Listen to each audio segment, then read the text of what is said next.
भदौ 24 गते जेएनजी आन्दोलनमा नेपालका सरकारी कार्यालय जलेर ध्वस्त भए।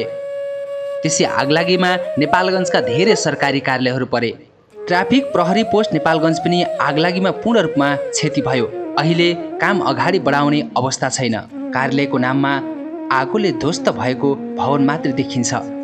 कार्यालयका कामकाज अगाडि बढाउने अवस्था छैन। यो विषम परिस्थितिमा घाउमा मलम लगाउनका लागि एबीपी क्राइमका पत्रकार आशिष मल्लको टोली सहयोग लिएर त्यहाँ पुग्छ। जताततै भत्ताभुङ्गे, न त विद्युत, न त शौचालय, न त बस्नका लागि कुर्सी नै छ। जेएनजीको नाममा प्रदर्शनकारीले यतिसम्म गरेका छन् कि खानेपानीको टुटी समेत उठाएर लगेका छन्। त्यति मात्रै कहाँ हो र, टोयलेटको ढोका समेत उठाएर लगेका छन्। राष्ट्रका लागि दिनरात खटिने प्रहरी टोली भन्छ ज्यान बचाइयो, त्योभन्दा ठुलो के हुन सक्छ? यो बाहेक अरू हामीसँग केही छैन। एबीपी क्राइमको टोली केही थान कुर्सी, टेबल र बस्नका लागि सोफा लिएर सहयोगको लागि अगाडि बढेको छ। आजदेखि सामान्य कामकाज अगाडि बढिसकेको छ। पत्रकार आशिष मल्ल ठकुरीले भन्छन् कलम मात्रै चलाउनु पत्रकारिताको दायित्व होइन। आवश्यक परेको बेलामा घाउमा मलमपट्टि पनि लगाउन सक्नुपर्छ। हामी भन्छौँ प्रहरी मेरो साथी हो, खै त प्रहरी साथी अप्ठ्यारो परेको बेलामा सहयोग गरेको। जे नहुनु थियो भयो। अब सबैजना मिलेर विषम परिस्थितिको सामना गरौँ। फेरि एकपटक पुनर्निर्माणमा सहयोग पुर्याउँदै काम कारबाहीलाई अगाडि बढाउन सहयोग गरौँ।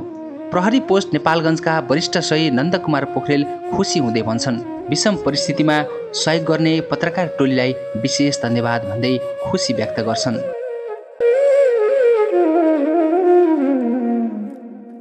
धन्यवाद एबीपी क्राइम टिभीका मेरा चाहिँ सहकर्मी साथीहरू, मेरा चाहिँ हितैषी मित्रहरू।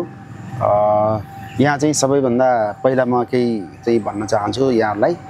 यो सर्वप्रथम 24 गते जुन यहाँ चाहिँ आग लागि सँगसँगै यहाँ चाहिँ तोडफोड र लुटपाट भयो। त्यसपछि हामीलाई यहाँ बस्ने अवस्था थिएन है।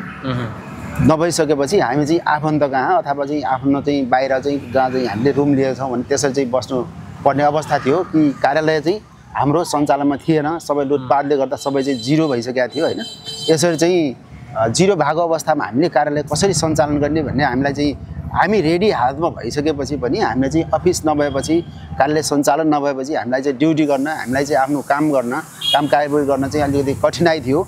यो परिस्थितिमा यहाँ चाहिँ एबीपी क्राइम टिभीले चाहिँ हामीलाई आज यो यसरी चाहिँ सौजन्य गरिदिनु भएको छ हाम्रो कार्यालयको लागि। किनभने उहाँहरूको चाहिँ यो हातहरू सधैँ चाहिँ अगाडि बढुन्, यस्ता सहयोगी काममा चाहिँ यसरी अगाडि बढुन्। र यी चाहिँ प्राप्त भएको जुन यहाँले दिनुभएको छ, यी चाहिँ फर्निचरका सामग्री दिनुभएको छ, यसले निश्चय नै हामीलाई अब चाहिँ एकदमै ऊर्जा मिलेको छ कि भोलिदेखि नै हामीले कार्यालय सञ्चालन गरौँ भन्ने चाहिँ हामी अवस्थामा पुगिसक्यौँ। हामी चाहिँ केही पनि थिएन होइन। यसले गर्दाखेरि चाहिँ भोलि हामीले चाहिँ आजदेखि ड्युटी, हिजोदेखि ड्युटी चाहिँ चोकमा खटाइसकेका छौँ, ट्राफिकलाई चाहिँ खटाइसकेका छौँ। तर अझै चाहिँ हाम्रो पर्याप्त ड्युटी खट्न सकेको छैन। किनभने हाम्रा चाहिँ केही संरचना, बाहिरका लाइटिङ सिस्टमहरू र हाम्रो चाहिँ अफिसको संरचनाहरू चाहिँ नभएको कारणले गर्दाखेरि चाहिँ हामी अलिकति यसमा कन्सिडर गर्नु परेको छ। ड्युटी खटाउने ठाउँहरूमा चाहिँ अलिकति हामी चाहिँ खटिनु सक्ने अवस्था नभएको कारणले अब चाहिँ हामीलाई जुन किसिमको चाहिँ यो सामानहरू हस्तान्तरण गर्नुभएको छ, अब पक्कै पनि हाम्रो कार्यालय भोलिदेखि सुचारू हुनेछ भन्ने खालको कुरा चाहिँ म यहाँलाई चाहिँ जानकारी पनि गराउन चाहन्छु। हामीले चाहिँ जुन सिस्टमले गर्ने काम हो त्यो 1-2 दिनमा चाहिँ होला, बिस्तारै होला होइन। लाइटिङको व्यवस्था, त्यसपछि कम्प्युटरको व्यवस्था भयो भने 1-2 दिनमा होला। र कार्यालय सञ्चालन चाहिँ अन्य कुराको लागि जस्तो दुर्घटना भएको केसहरू अनुसन्धान गर्नु, मिलापत्र गर्नेसम्मको चाहिँ कामहरू भोलिदेखि चाहिँ सुचारू हुनेछ भन्ने चाहिँ म यहाँलाई चाहिँ जानकारी गराउन चाहेँ कि हामीसँग अब चाहिँ हामीले अफिस सञ्चालनको लागि कुर्सी, टेबल हामीसँग नभएको अवस्थामा यी चाहिँ प्राप्त भइसकेका कारणले हामीले चाहिँ अब भोलिदेखि नै कार्यालय सञ्चालन गर्ने भन्ने कुरा चाहिँ गर्छौँ भनेर चाहिँ मैले चाहिँ यहाँलाई चाहिँ जाहेर गरेँ, जानकारी गराएँ।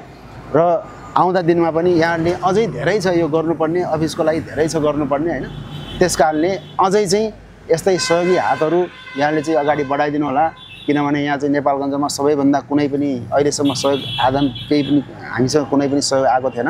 यहाँले चाहिँ सहयोगको एकदम सुरुवात गरिदिनु भएको छ होइन। आफ्नै सम्झेर, आफ्नै सरकारको सम्पत्ति भने आफ्नै सरकारी सम्पत्ति हो भन्ने सम्झेर होइन। आफूले यत्रो चाहिँ सहयोग गरिदिनु भएको छ। यसको लागि म विशेष गरी यो एबिपी न्युज च्यानललाई क्राइम टिभीको सम्पूर्ण परिवारलाई म हृदयदेखि नै यहाँलाई धन्यवाद दिन चाहन्छु। हस्त।